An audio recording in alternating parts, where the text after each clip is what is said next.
télévision bi di Guinguinéo TV te ñu déplacé wu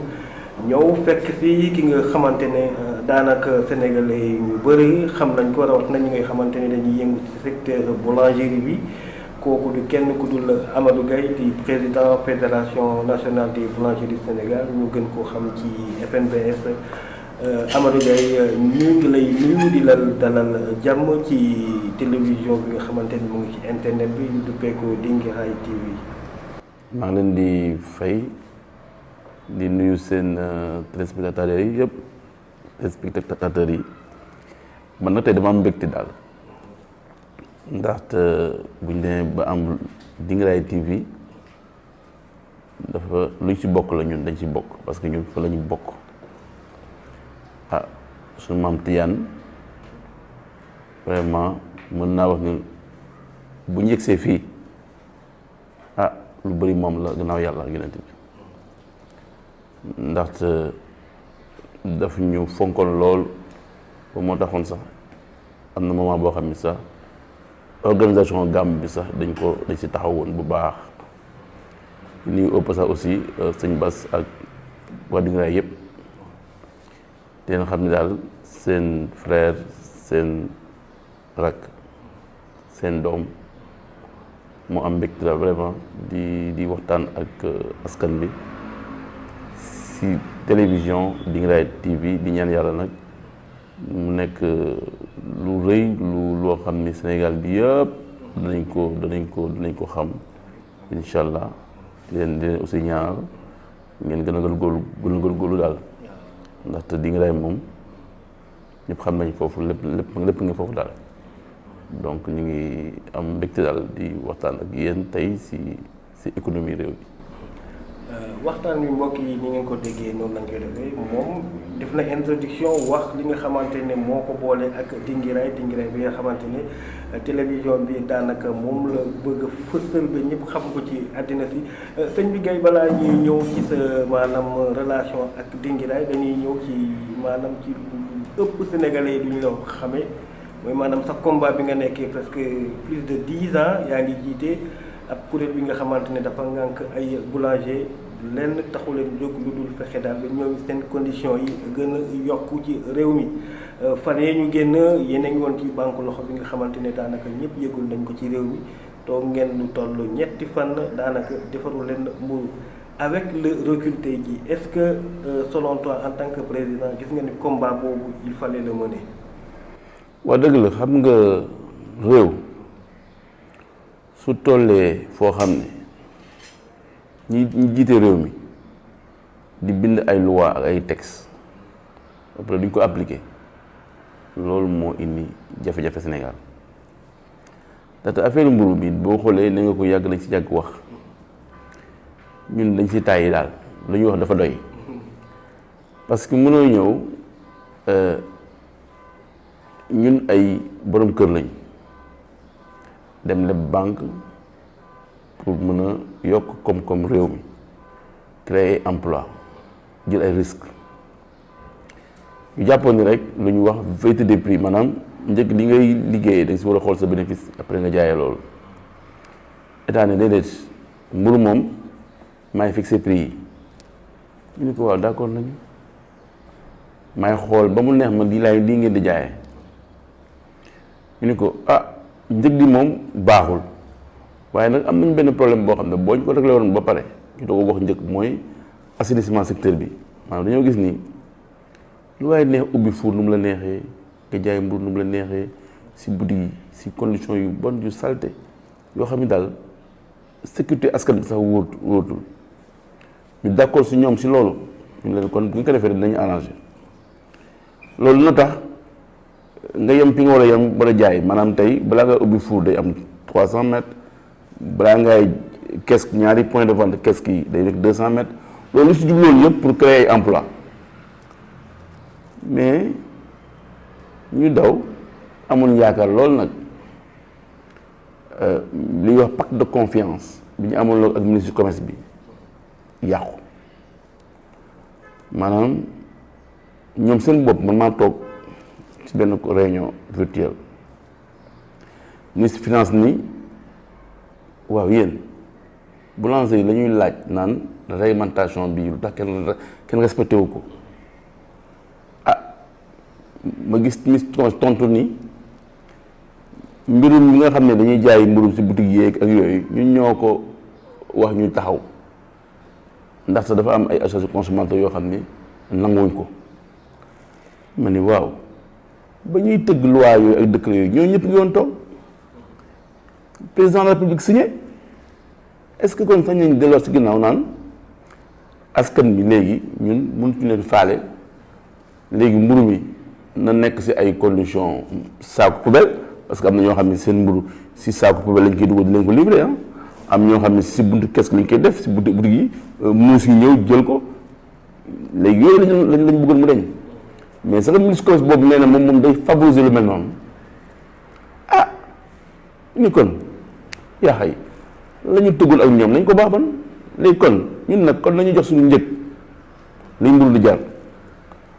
moo tax ñu ne kon ñu defal structure prix pain actuellement nii mburu bi ngeen di lekkee fanweer 214 francs la war a jar non loolu mooy suñu combat kon léegi sagam état moom nee na faale wuñu ministre commerce nee na moom toppatoo wuñu parce que moom est-ce que gis nga leen grève nañu ñetti fan moom ñaanu sax moo woon ni intéressé wu ko xam nga ko si ñaan ndeysaan innocence tab moom moo ñëw ni kat mais si ndigalu waa CNES aussi CNES mooy confédération nationale des blancs Sénégal bi nga xam ne ñu si lañ bokk ñoom ñooñu ñëw xaw ñoo sonal ni ñu waa vraiment bu ñu sañoon ngeen arrêté quoi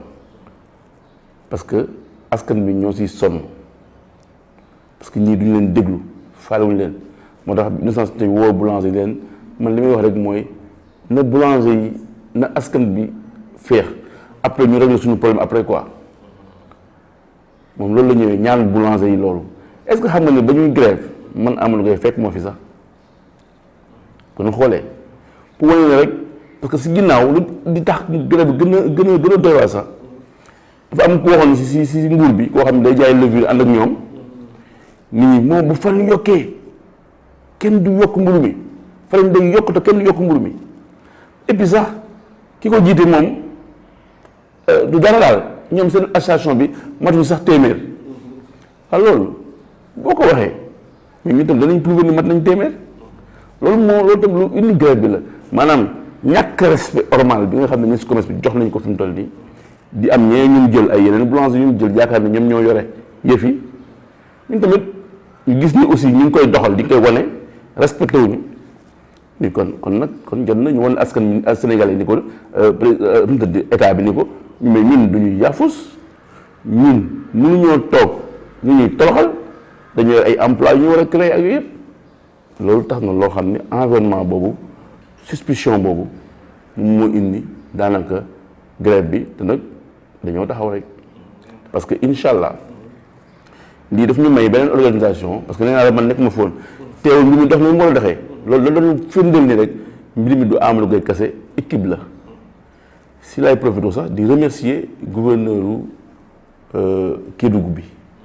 parce que bi xale yi di grève ñetti fan lañ grève mais Kédougou jàppale ni grève nañ juróom benn fan gouverneur woo leen ne la mooy seen gën a métti ñu ni ko xoolal mënuñoo ñëw mburul jar fanweer Dakar di jar fanweeru Kédougou te farine mi ngi jar 18000 Kédougou Dakar di jar 16800 gouverneur yooyu nangu naa leen ko barki démb aussi gouverneur Saint-Louis bi macha allah mais woo boulanger yi ni leen faaw ñu régler problème mu assainissement bi sa dem nag ministre commerce bi moom bëggul loolu mais teewul gouverneur yi ñoom ñu ngi jëm donc gouverneur yi mel noonu ñu ngi leen di encouragé comme gouverneur Saint-Louis bi gouverneur Kédougou bi ñu ngi góorgóorlu pour jàppale boulanger yi parce que xam nañ loolu ñuy xaar si ay fonctionnaires mais fonctionnaires yoo xam ne dañuy toog seen bureau di xaatim ay kayit bëgg a toroxal ay sénégalais mais loolu duñ ko nangu moo tax nag dama bëgg sénégalais yi jéggal ñu déjà si lañ toog liggéeyuñu mais xam ni ñun il faut ñu fippu mënu ñàkk fii dafa lañ jëm nag léegi ñu leen di xaar dañu waxoon farine day yokk yokkagul bis bu farine yokkee 15 laa wax danañ yokk mburu mi par A ou B loolu mënul nem sax xoolal suñu bataille de la mort moom la ñuy def nii fii bi mu toll nii fi mu toll nii boulanger yi dañoo taxaw tàng jër fi mu toll nii parce que duñ ko nangoo di xoolal tey rek transporteurs yi ngi grève loolu am na lu muy fini fi Sénégal fi mu toll nii ay fonctionnaires toog seen xaatim seen bureau def lu leen neex loolu moo fa war a day jax takk incha allah. waaw man loolu waa beneen groupement la bu nekk Pikine RBS ñoo dañoo ni gay loo wax noonu la dañoo dem ba si kilifa bi firndeel ko ñu ko ñun lu ñu FNBS wax rek noonu la moo tax bu ngeen xoolee sax secrétaire général FNBS bi sax moo doon jiite sax grève bi n'est-ce pas man à distance effectivement doon naa def intervention sur presse bi mais ñoom ñi nekkoon fii ñoo ko luñ jiite région yëpp président région yëpp manko li mu sàmm am na fi 14 régions du Sénégal ñëpp grève régions yi je suis à 99% sauf Kaolack mais Dakar je suis à 60%. lu ko waral mooy ministre commerce bi loolu la jàpp moo tax man la état du Sénégal ñun ñu nekk ci région yi faale wuñu considéré wuñu moom jàpp ni lépp Dakar la war a yem moom bu jàppee ni Dakar rek la ñu respecté mais ñun nag dañoo nekk fépp ci Sénégal moo tax boulanger Sénégal yëpp la ñuy défendre. Amadou Gaye sànq ñu ngi doon wax maanaam ci li nga xamante ne mooy enjeu yi ñëw dans 1 mois maximum 2 mois muy élection locale yi yow certes doo politicien mais acteur de développement tey boo amoon looy wax ñi nga xamante ne ñooy bokk ci joŋante bi lan nga leen di dënk ci luy doon ngëneel Ndingiraay.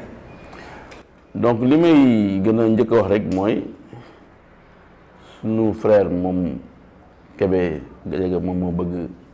surtout foofu. man li ma mën rek mooy en tant que frère damay ñaax ñëpp ñu jàppale ko et puis sax ñun jël nañu engagement que ni bu ñu ko sollicité lépp lu jëm développement économique gox boobu mën na si taxaw ndaxte ñun am nañu ay relations internationales yoo xam ne permettre nañu ko ñu mën a may ay yeneen gox yu nekk comme yi France mu def ay jumelage def nañ ko fii si communauté rurale Koul tey jii depuis 8 ans 10 ans plutôt am nañu ay relations yoo xam ni jox nañ ko collectivité locale boobu donc sans feeñ si ndaxte lépp luy doxal suñu gox lañ ko def donc ñun tamit pare nañ pour Ndingiraay la même chose bu ngeen ko joxee gox bi dana am solo loolu aussi na xam ni y aura d'autres frères yu ko mën a jàppale pour mën a am lañ bëgg sur le plan économique parce que nit ñi li ñu am solo mooy fexeel nu ñu amee ndox bu baax sell nu ñu mënee amee yoon yu baax am na solo aussi njàng mi aussi am na solo mais économie maanaam nga bañ a di yelwaan loo xam ne di nga mën a am xale yi am liggéey bu ñu amee liggéey rek jafe du amati donc loolu mën na fa nekk bu ñu fi créer ay d'autres ay lu am solo daal yaa ngi wax boulangerie mu nekk boulangerie aussi mu nekk boulangerie mu nekk industrie de transformation céréale locale maanaam mbay mi dugub bi mboq mi parce que loolu day duggaat si boulangerie parce que tey farine dugub farine mboq ñebeeg nebedaay yooyu yëpp dañ koy duggalaat si mburu donc yooyu yëpp ay liggéey la yoo xam ne on peut faire ça ensemble am nañ si ay documents ba pare daal loo xam ne gox bu ko laaj mën nañ ko si jàppale parce que aussi dañu am ay partenaires en Turquie am nañ ko bu baax ak au niveau de la France yoo xam ne moo tax daal mos nañu daal suma frère bi ngeen jox gën ko daal. waaw loolu nekkoon ay réflexions yi nga xamante ne jëlee nañ ko ci Amadou Gaye bi nga xamante ne mooy président fédération nationale des boulangers du Sénégal wax nañu ci secteur boulangerie fu ñu toll ci xeex bi ñoom ak nguur gi waaye tamit wax nañu li nga xamante ne mooy enjeu économique ak politique yi di ñëw ci développement communautaire rawatina élection territoriale ak communale yu 23 janvier 2022 ak souhait yi nga xamante ne moom Amadou Gaye am na ko ci ki nga xamante ne njort na daal que bëgg na jiite mairie bi Ndingiraay dinañ maanaam ñoom ils sont prêts à l'aider à travers leurs relations internationales mooy tamit à travers lu ñuy woowee transfert de compétences mooy maanaam moom mu ngi yëngu ci secteur boulangerie te ñëpp xam nañu Ndingiraay région agricole la donc les céréales qui seront cultivées et récoltées là-bas pourquoi pas intéresser le secteur de la boulangerie kon Amadou Gaye ñu ngi lay gërëm di non damay pèse rek xaw ma yeneen candidat yi jéem mu leen xam sax mais dañ jàpp ni ki may wax c'est parce que dañu yàgg ñu noo ànd di liggéey di defal Ndingiraay avant laal di xew kon su jotee tey nag moo tax ma wax ko daal mais nag xam naa ni peut-être ñi ma comprendre mën nañu jàpp loolu daal loolu dong laa si jublu soo amee nag beneen candidat bu sama gañe aussi ma xam ko man naa def sama choix après mais fi mu toll moom laa xam. waaw jërëjëf kon loolu moo nekkoon interview du jour avec Amadou Gaye bi nga xamante ne mooy président fédération du Sénégal tamit nekk ressortissant de Dinguiraye. waaw bien sûr sama maam en fait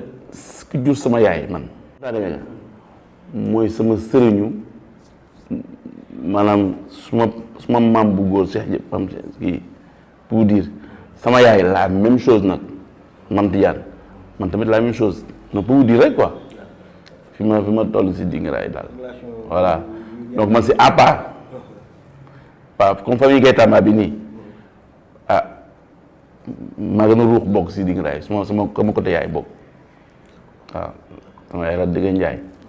voilà boo demee Dinguiraye nga laajte ko Mame Tidiane Gadiaga moom mooy sama lépp nag d'accord daal donc pour ñu xamul daal. waaw léegi say dernier mot ngay jox internet yi nga xamante ne ñu si Dinguiraye TV. non su ma dañu moom mooy li may wax rek mooy nga réew dañu war a gëm suñu bopp mais bañ a di tàllal développement tàllal yoru ko moo tax ñun dañoo gëm li ñu gëm amuñu dara lu ñu ragal nag parce que teg yaa ngi si dëgg bu ragal dara loolu laay ñaan xale yi il faut foncer bu leen ragal dara foncer leen ay xoqatal ak ay yooyu yëpp ay détails la man mën naa ma jox exemple toogoon naa fi ni ministre du commerce bi moo fi gën parce que dafa am ma wanoon mais toogaat naa ni mais ça pose problème na muy doxalee du noonu yooyu pour wane rek amuñu fu ñu far c'est-à-dire que li ñu gëm mooy képp ku liggéey ñu ànd ak yow ku liggéeyul ñu bàyyi la